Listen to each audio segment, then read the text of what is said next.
bowing in this one feels so awkward. It really is not easy to play, and I hope that you can do a better job than I just did.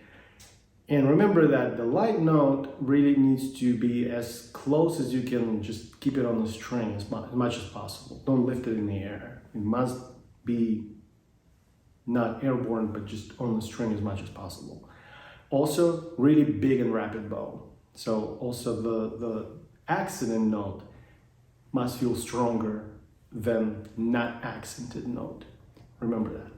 If you enjoyed this video, please give it a thumbs up and subscribe to my channel. Also, I invite you to visit my website where there's more information regarding the lessons I teach.